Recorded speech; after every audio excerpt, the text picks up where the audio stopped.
This is Fantology. You may have heard of us.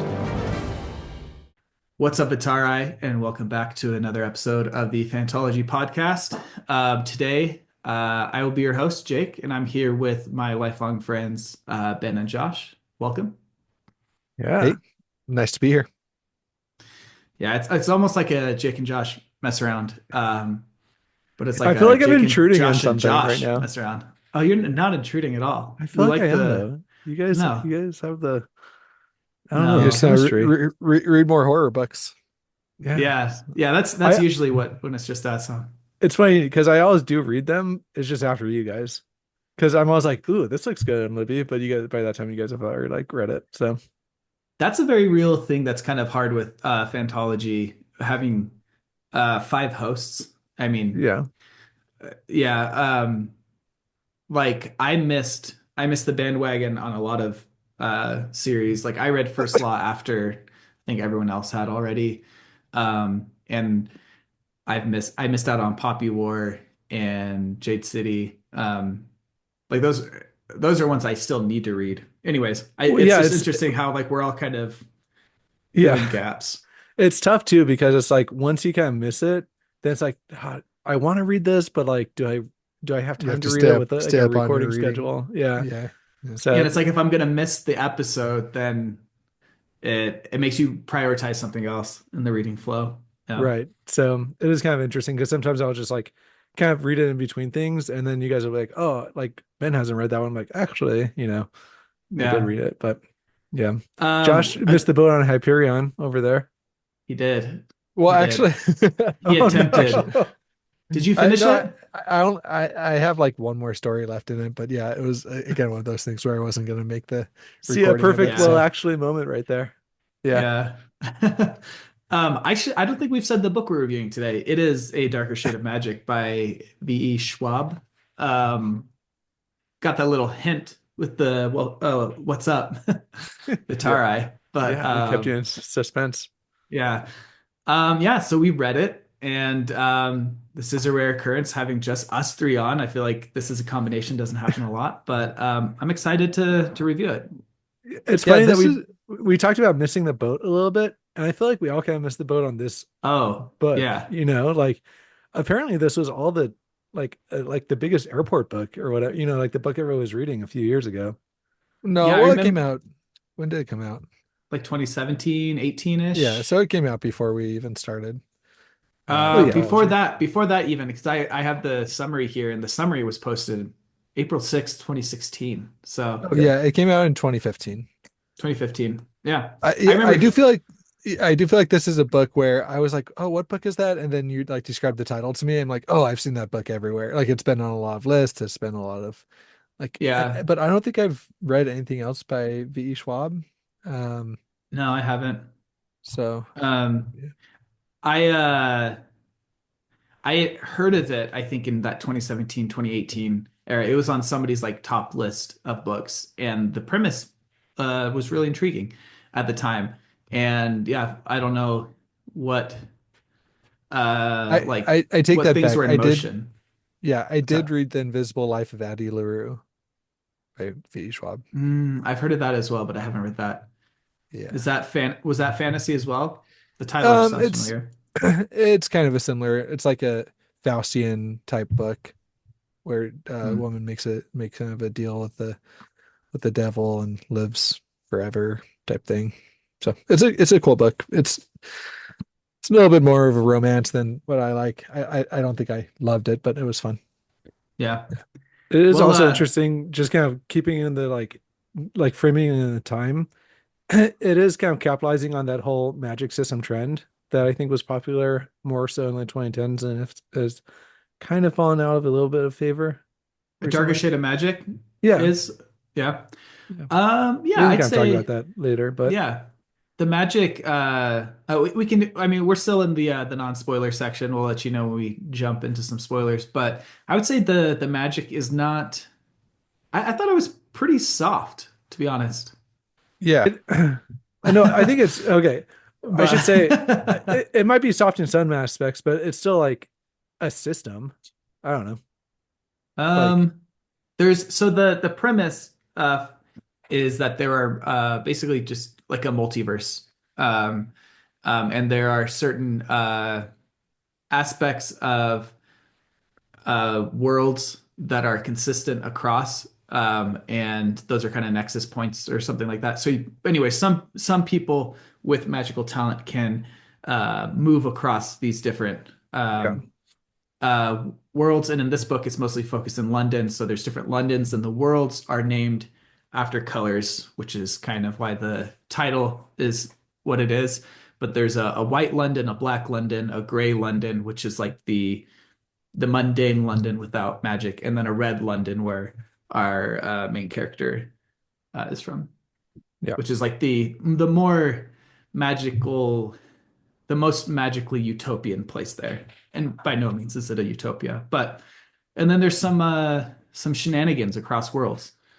Um, Yep. but other than the fact that there are discrete Londons and like discrete like these worlds, all the actual magic itself to me felt very like there was no way for me to really predict what was happening next. But I'm Uh, sure it was very hand wavy. I guess I should rephrase, but I think that they. Well, I don't want to. We can talk about this more in spoiler section. and sorry, Yeah. I'm not saying that as a negative thing. I Right. think there's a time and place for soft and hard. Just for me, I if you are into hard magic systems, I don't think this is really a selling point of this book. Okay. yeah. That's fair. Yeah, I think if you haven't read this book and you're wondering if you think you'd like it, um, I do think it's softer. It's maybe I mean, the line between like young adult and everything is super fuzzy, but this is probably kind of close to that line. It's not like a super adult book. There are some like dark things that happen, but I think that like But anyone above. it doesn't follow a protagonist that's like a teenager or anything. And not only that, it No. doesn't read. I feel like when you hear young adult, most people think it's going to read like something like The Reckoners or, Yeah, and it yeah, doesn't read but like that at all. Like it I know, reads, but the people that would consider Stormlight Archive young adult would consider this young adult, I think. um, yeah, I could see that. I feel like there are less immature moments with characters in this book than in Stormlight, but it doesn't dive into as Mm, deep of themes. there's some pretty image. Yeah. Yeah. Either way, I Yeah, think if you're like I think like a 13 or 14-year-old would like could pick up this book and really enjoy it though. Yeah, I agree with that. interesting. I feel like I'm generally more critical of YA than you guys, and I wouldn't have thought of this as YA at all. But that's an interesting difference of I opinion think it would there. probably yeah. And I I think I'm just being overly broad with my label of YA, but like again, Yeah, I think that like if there's like a 13 or 14-year-old that was like, "Oh, I kind of want to get into like a easy to digest like fantasy book," like this could be one I would recommend to them. And not that I would only recommend like 13 or 14-year-olds. Like I think adults would have a fun time with it too. I'm just saying that like it's not like, you know, yeah. a And my crazy. biases when it comes to YA is basically was it like dumbed down in a way or like That's more true. or more effortless, which isn't true across the board for YA. But unfortunately, I feel like that's a stigma it has in my mind, and I don't think it fits that stigma. Like I think of some even like new adult genre books, and I feel like this was above and beyond in a lot in the quality of most of those books. But Some shade, if you will, being thrown right now. no, well, a darker shade, perchance, but uh, but not at any specific book or genres. It's So funny. I didn't. The top two things on Google for is Darker Shade of Magic young adult. Reddit says it's young adult, like the top comment on Reddit This says is it's young classic. adult. The top Nice. comment on Goodreads says that it's adult. Well, Ben, That uh, tracks. It tracks for that That's reasons we don't need to I'm get just saying into. that tracks. Is Reddit I, is always gonna like call yeah, things young adult even when they aren't, yeah, and Goodreads is always gonna be like, yeah. oh yeah. But And I anyway, generally agree more with Reddit, but that's interesting. But yeah, I guess yeah. Uh, take that information as you will. I enjoyed it. It was a fun read. I think there were some parts in it that lagged a bit, but overall, I thought it was fun. I like the idea of multiple worlds, and I thought it was done Yeah. um, in a way that like kept you interested. There's a bit of a mystery to it that I enjoyed for the most part, and keeping me kind of engaged throughout. And yeah, I don't think anything was like too complex, and it left a lot of things to be explored later on. But overall, yeah, I enjoyed it. What do you guys Yeah. think? I 100% agree. I think it's one of those books where I probably wouldn't have read it if not for Fantology, but I'm glad I read it, you know? And I think it was a lot of fun. The characters were fun. There weren't a ton of characters, which I kind of appreciated because of it's not Yeah. a super long book, I don't think. And the cast of characters stays like pretty small, pretty manageable, you know? Maybe Hmm. it's just coming off like Stormlight and there's like thousands, but like this is pretty manageable. Um, the plot is fast paced and exciting. Yeah, just good. Yeah. Yeah. I think I probably would have read it. I For some reason I'm like really vibing with the like whole London fantasy slash wizard books. I recently read Midnight Riot, which is very similar. It takes place in London. I think published around the same time even. Um then we're reading oh, what's his name? Ah, gosh. Um well, he's publishing the books right now. Um, we haven't interviewed him on the podcast, so Uh, this is embarrassing.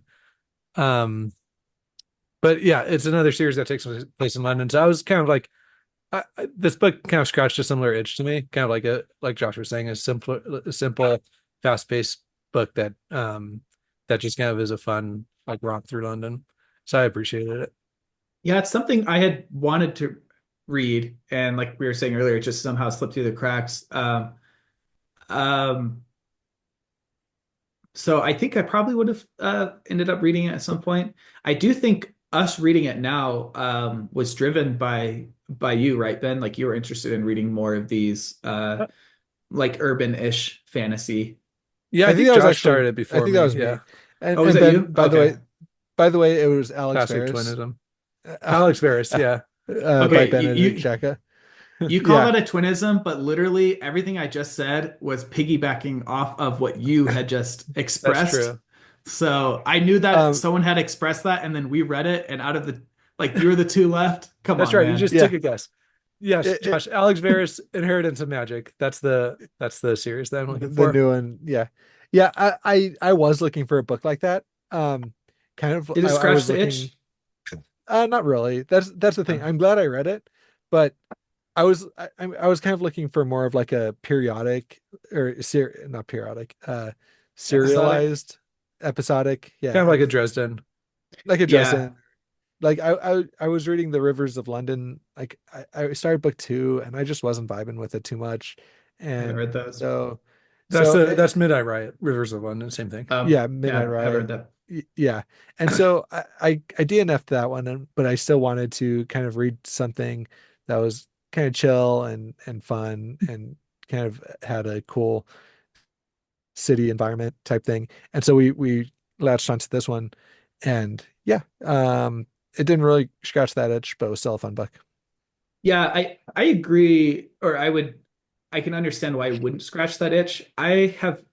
I'm yet to be a big fan of urban fantasy. I haven't really read any urban fantasy that really clicked for me.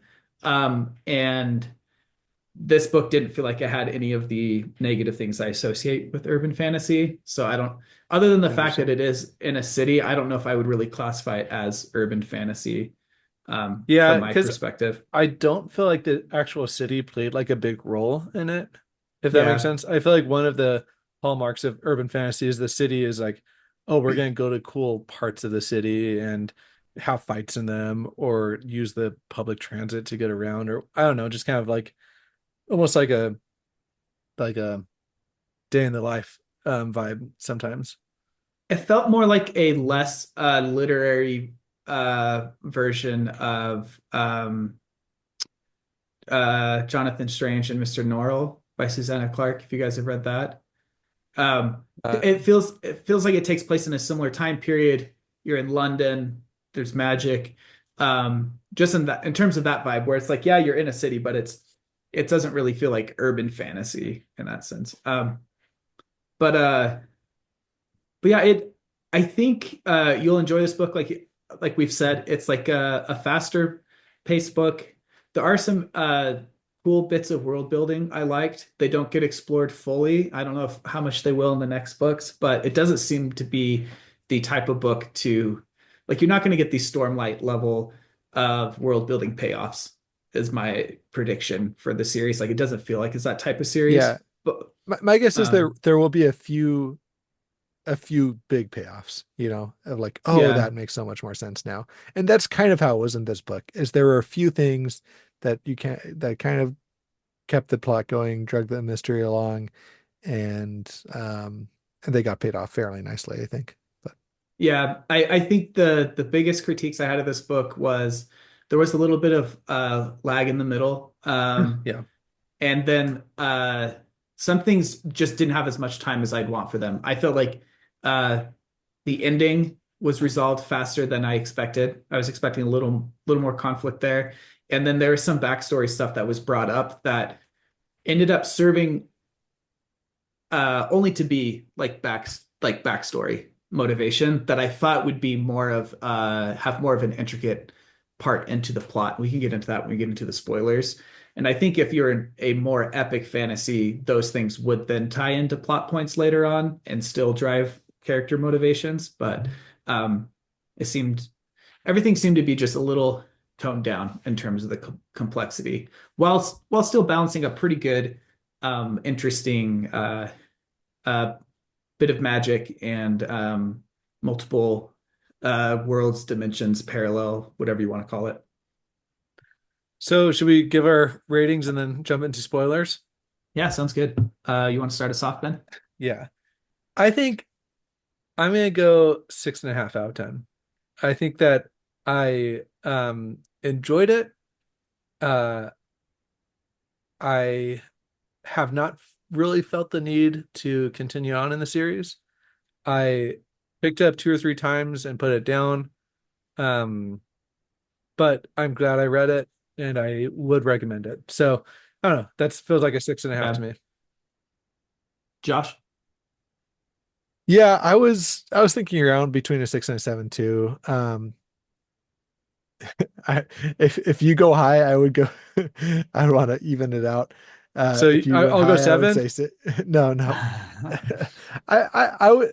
I'll say 7. I'll say 7. 7. Um, I Okay. think at the actually I think my rating has bumped up a little bit. I think at the time of reading it, I would have said 6, but now that I'm a few like weeks and months away from reading it, like the characters have stuck with me, and I still like the vibe and set fit created. So yeah, let's go 7. Yeah, I'm kind of the inverse there. Not that it's not like I've looked back and been like, actually, I didn't really like that. I think my enjoyment level has stayed the same. I think I would have started, I think immediately after reading the book, I would have been like, oh yeah, 7 out of 10. But I'm trying to be more, give more value to my ratings. And I think the fact that similar to Ben, I'm like, I would be fine if I didn't read the sequels to this. It's kind of Yeah. bump it down to a 6.5 for me. Um, if I find time to, like, Yeah.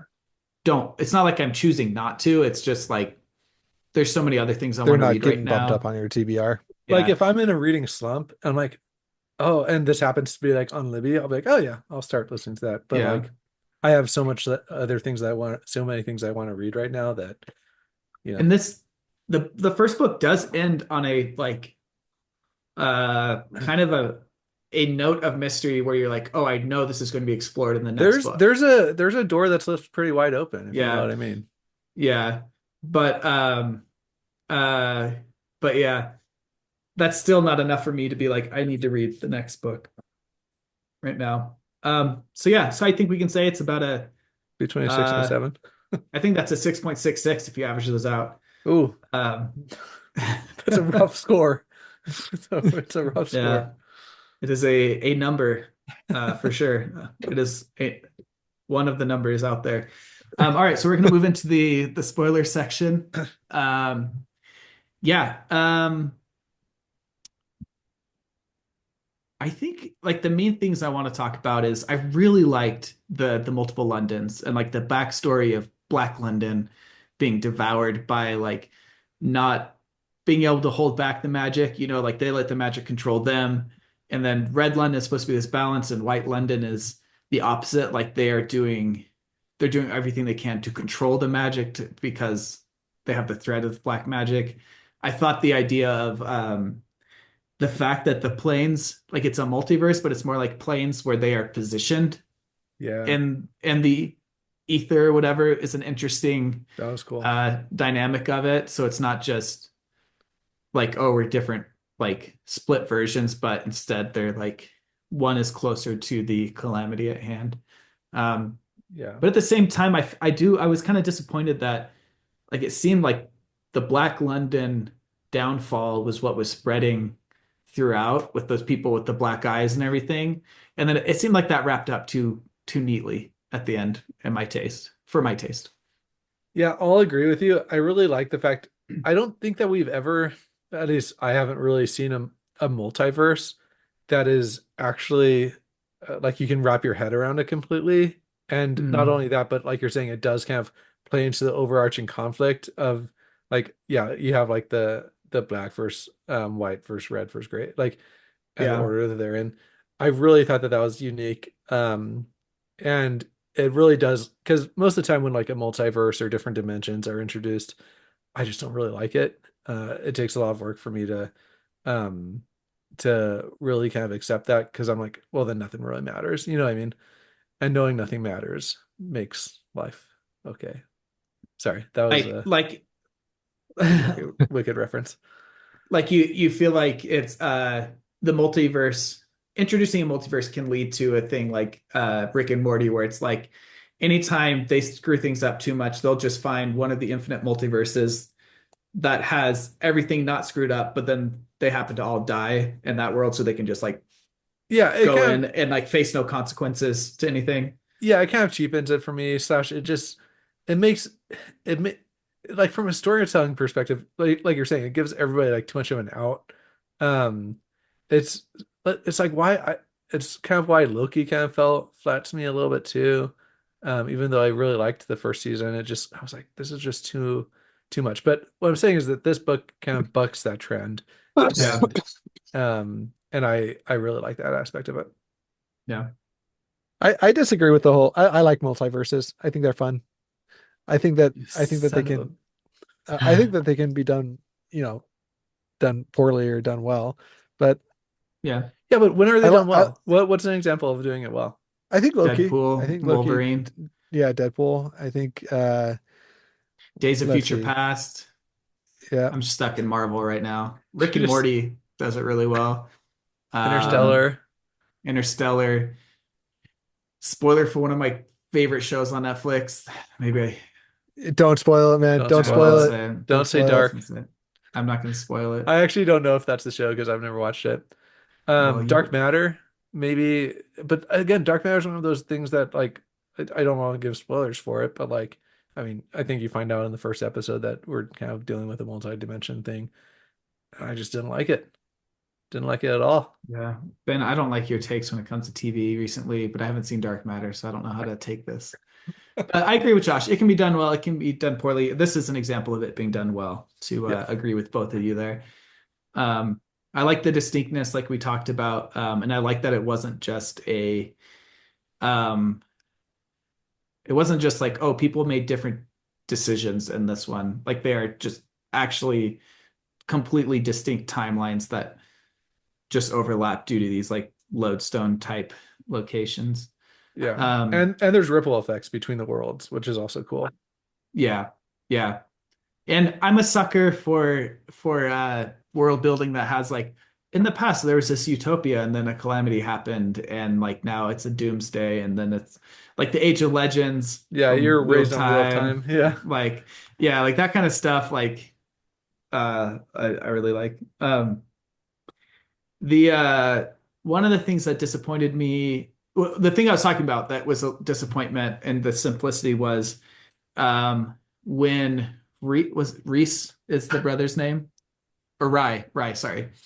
Um, so Rye's the prince, and if I'm remembering right, he was kidnapped when he was younger, right?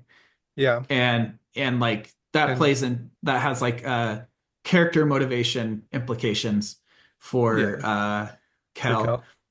I was hoping to have like plot, like it'd be integrated into the plot, like instead of just like an amulet controlling people for White London, like maybe that back then some ritual was done and like Rye had never been an actual brother to Kel, had always been like under control, or that cult would come up again, something Yeah, like that. I also thought something would happen there. I thought that maybe Rye was the traitor, and was luring Kel, and maybe like when he was kidnapped, he wasn't actually kidnapped. He was actually like, Yeah. yeah. Yeah. I remember I just thinking along those same lines, Jake. I just expected the not just that event, but like the circumstances around that to be more impactful on the plot and not just character motivation. Um, which I think in more epic fantasy it would have. Like it would have been more developed and connected throughout, and you would still have the same impact on character motivation you get in the current book, but I think it would be, you know, I'm just in for more of that complexity. Um, but yeah, I don't know what other spoilers you guys really want to talk about. The ending to me was a little, I think they defeated the siblings a little too quickly. And like I said, I didn't really like how like all the impending evil from like the pure magic leaking out into everybody and across the multiverse was just kind of like, okay, you defeated the stone, it's done now. Like I don't know. It seemed like that was the big thing that they had to do in this book, and hopefully there are things from this book that carry over into the other books. I haven't read them, but that would be Yeah. my hope. Like I like the revelation of Lyra's character at the end. Like I like that mystery being opened up. I like the portals, like what's like more needs to be revealed from Black London in general. Like I know that's Yeah, something that's Yeah. gonna be like that's another thing that's left open. The door, like you said, left open. But I was hoping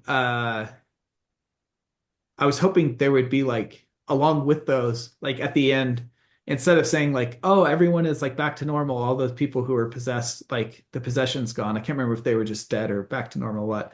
It would have been cool if at the very end you saw like a scene of somebody who was still controlled by the black goo stuff, Yeah. like do something, like instead of it's like, okay, that is still a threat out there, you know. What did you think about Kel and Rye? Like Kel bringing him back to life, I thought that was using. cool. Yeah, you like it? You I like them liked kind it. of Yeah. being like paired together, like the life's essence or whatever? Yeah, I think it added a lot of good tension to it because now, like Kel's plan of just basically committing suicide in Black London wasn't As viable much of an anymore. option. Yeah. Like he had to. It added more conflict in an interesting way. Yeah, I could see that. And we, to Ben's point, it's kind of takes away, it cheapens deaths, it feels like. I mean, um, it's enough of a sacrifice that I didn't feel that way too much. yeah, I didn't. Um, but yeah. I thought it. Yeah, I thought it. It would have to be utilized more in the future. Like it would have to be a plot of tension in future books for it to really pay off. But as of now, I think it paid off pretty well. I thought that was an equivalent exchange, um, in the words of alchemy. Nice. Um, Well, that's good. but I didn't hate it either. I just, it was one of those things where I'm like, all right, well, here's the thing that we can use to solve, solve this problem. But yeah. yeah, I again, will like it wasn't like sorry. super telegraphed. It's not like something you could have predicted super well, but No. I think the other kind of like spoilery things that I wanted to talk about is I feel like Kel is simultaneously the smartest and the dumbest person of the book. yeah, Um, it was the situation that like kicks off the whole conflict. I was like, oh man, it might have been the audiobook narrator. It made him seem older than he was, but I was like, that's a pretty like naive mistake to make. Like, yeah, especially when he's been like one of the fundamental rules is that you don't transport Yeah. things Yeah. between realms, probably for this exact situation. And then Yeah. he's like, "Oh, a random lady gave this to me, and I guess I'll take it." I'm like, yeah, And like he knows Astrid had been acting weird. Like there was like so much tension already there that he should have been on higher guard. Anyways, it just that was a little bit of a weird character moment, but yeah. Um, but also, was he there when the sword kind of got, or was it the knife? Didn't like a sword or a knife get thrown out of the window when he was with it's Lyra, right? yeah, I can't remember if he was there for the sword being thrown part. But I don't know if he would really in my mind, no one had like interacted with that type of magic in centuries, so like Yeah, that's I don't true. know how, but But I still think he knew that it was important, and I don't know. yeah, It kind of could makes be. sense that you would want to kind of clean up any trace of it. Yeah. So what do you guys think about Lyra? Like like Yeah. she in my mind she's from my theory is she's from Black London or something like that. Like maybe Red London. I think Black London would be the most interesting. I don't know how with the timeline if that would work out, but Yeah, obviously there's something there with her eyes and everything, right? well Like, she's a Vitari, right? Like she yeah, has to be. she has to be. Yeah. Um like there's no way they talk so much about Vitari having heterochromia and then or I guess it's not even heterochromia, just having a black eye. And then you find out the other main character is had a glass eye this entire time. Like, yeah. But I wonder if losing the eye took her magic from her or not, you know? Like, is that why? Or she just never trained in it? Or does she have a seal upon her body that she's not aware of that is uh suppressing it? Oh, that's true. But Hmm. so like these are things that like are good hooks for me to want to continue reading. Um, but I don't know. Yeah, but it's I'm just talking it's just myself into it. I really want to read now. I agree. I think it's just like you wish that there would be a little bit more like, oh man, what would the repercussions of X, Y, or Z be? You know, like, Yeah. oh Yeah. man, if she was from Black London, like what would that like? I feel like I would want to have a little bit better understanding of what that would mean, you know? Yeah.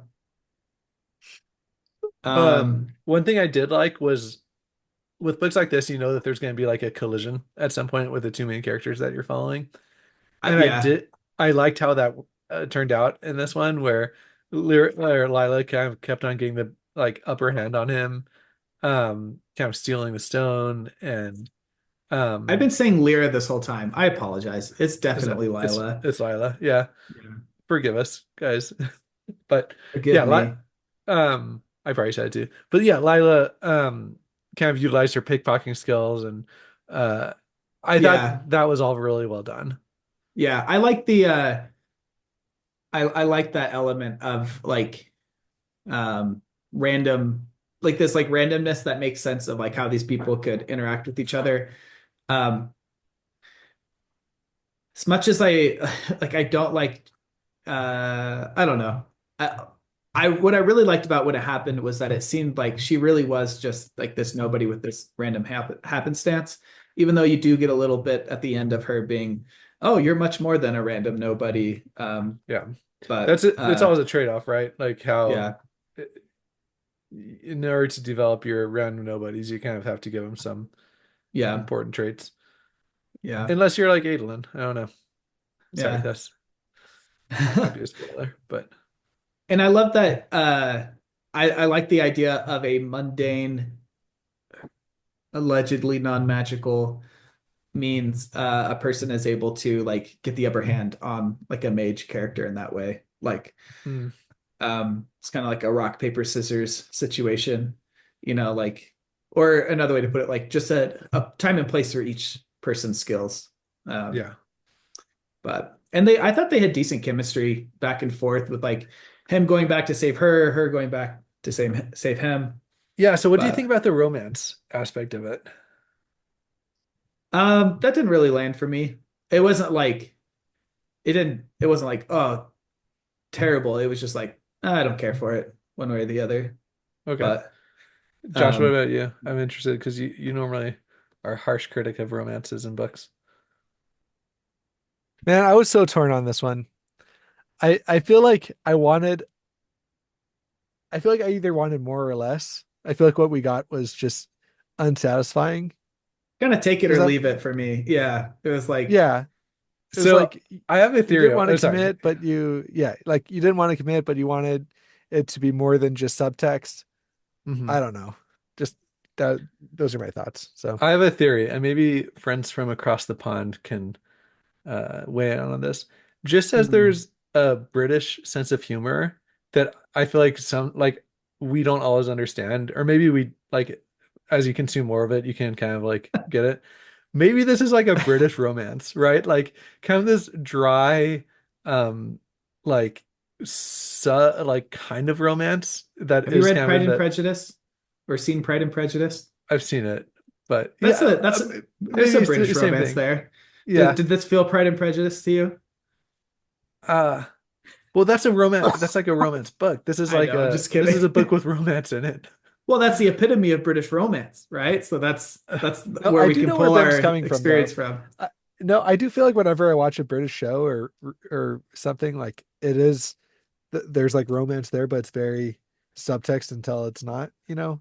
Whereas Right. like It's in yeah. American media, it's like as soon as the two characters like come in contact with each other, there's just like sparks flying and you know, they can't Yeah, even keep it themselves contained. I think for me, I agree that like it did kind of feel like um either do something with it or not, but at the same time, it is pretty realistic that It's like realistic. It's just not very satisfying.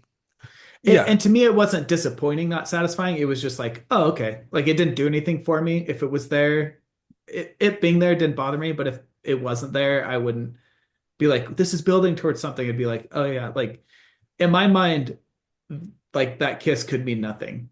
Like in the sense that it's like, oh yeah, you might kiss anybody under those circumstances and not have a Well, it was more than just one kiss relationship out of though, it. right? Like Yeah, but still, like it was No, I blossoming. think there was one that was like a kiss on the cheek and then the yeah. I'm just saying, like going through those experiences together, like the trauma Yeah. bonding with people can lead to that kind of stuff that once the trauma is gone, does not like does not go Kind anywhere. And it's kind and of it's not like Star Wars, like oh what's Luke that and Star Leia. Wars?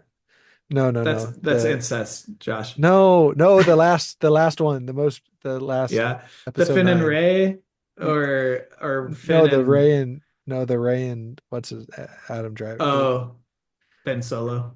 Yeah. Yeah, Kylo at the Ren. end. Yeah, at the end. Then they kissed at the end, right? And it was just like I pretty thought they cringy, kissed but before the end. I yeah, don't know. whatever. I Um, only watched it once. Yeah. yeah. But yeah, so like to me it was like, oh, I could see this being realistic in a way where it doesn't them kissing doesn't indicate to me that they then have to have a full-blown romance. Sure. Yeah, I get But that. yeah, so for me it was a neutral. To Well, me, I would not sell this book for any romance at all no, though. no. Yeah. Well, I'm gonna keep I would encourage us all to keep our eyes out for British romances. British romance. Yeah. I'm like almost done with that Joe Abercrombie book, and I'm thinking back to whatever to the types of There's romances that may or may not mhm. appear in it. Yeah. Yeah. I'm about 40% of the way through, so I can think of a couple. I have a good example. Have you guys has this is a very underrated show, by the way. Extraordinary. Have you guys heard of it or seen No. it? It's like a Hulu show. It's British and it's like the premise is that everybody gets superpowers except for the like main character. Well, everybody like when they turn Divergent 18, they yeah, when they pretty much when they turn or Sky 18, High. yeah, when they turn 18, they get a superpower and this Sky person High, just never gets it. what a callback. Or Anyway, Encanto. yeah, it's Encanto. basically Encanto. But anyway, it's pretty good. It's pretty funny. And there's a definite romance that's very like under yeah, it's kind of like this, kind of What like what we're about talking have you about. guys watched Industry at all? It's another British show that I feel like there's romances that kind of start and stop and they just kind of flow through them. And sometimes I think back, we were just talking about like high school stories the other day, and I just like I can like That's a good way to put that, timelines. Jake. I can like timeline parts of my high school life based on like who I had a crush on at that time. And like thinking back sometimes like, well, this timeline is not adding up. Like I like crushes come and go so like fleetingly, in high Yeah. school. But we don't need to go into it more. We don't know. Okay, we'll just high level that. Um, Um, yeah, I think to end for me, like I said, I enjoyed reading it. It was really fun. I really liked the world building parts of it. Like those were uh, a fun read in that instance. I hope more like there's more complexity as things progress throughout the series, for me personally. But I think this is a book most people who like fantasy who read this will enjoy it. I don't think it's going to be rarer if it's somebody's favorite book. yeah, Um, Yeah. but but I think that's it'd what I was make gonna a say. I think I think there's a reason why this is a really good airport book. I think that pretty much anybody who picks it up and reads it, it's hard not to like at least enjoy or like Mhm. dislike, Like I don't think it's a hard book to dislike. I don't know how many, favorite book ever this is for Right. people, but Yeah. I'm sure it is for some people. But It's Um, it's pretty consistently good, and I think it's like a great candidate for like a TV show or movie. Like I think it'd yeah. be pretty simple to make and pretty easy to execute on. just But before we go, can we all like pour one out for Fletcher? Because I know that poor guy. poor guy, man, he got relegated to his shop. He was doing his business. He was just, making sure everybody had their used goods. And then freaking Kel just comes along and brings I with him mean, the tides of fate. he, to be honest, he didn't seem to be that great of a guy. To put this blame at Kel's feet. But yeah. I also, did you guys notice any like weird like ordering there as well? Like there's a chapter with her in his shop, seemingly by herself, Well, I and think she then hid after, like, while he was being killed or whatever, and then stayed in the shop afterwards, right? but like that chapter happens of her like perusing and him like getting annoyed with her happens before she reconnects with Kel in Red London, and then they go and do their ploy and try to talk to him in there. Like maybe it was just the audiobook I was listening to. I don't know. Hmm. I didn't Just a notice me anything. problem. Just a me Yeah. problem. All right. Cool.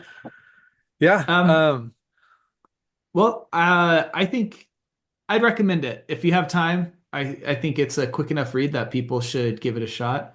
Um, if you guys want to see more of what we're doing, follow us on all the socials. We're on all the podcast platforms. And join our Discord. We love chatting it up in there. We have book clubs, we have read-alongs. It's really fun. There's a good crowd there. But Yeah. thanks for Like, comment, listening. and share. Yeah. See See you ya. guys.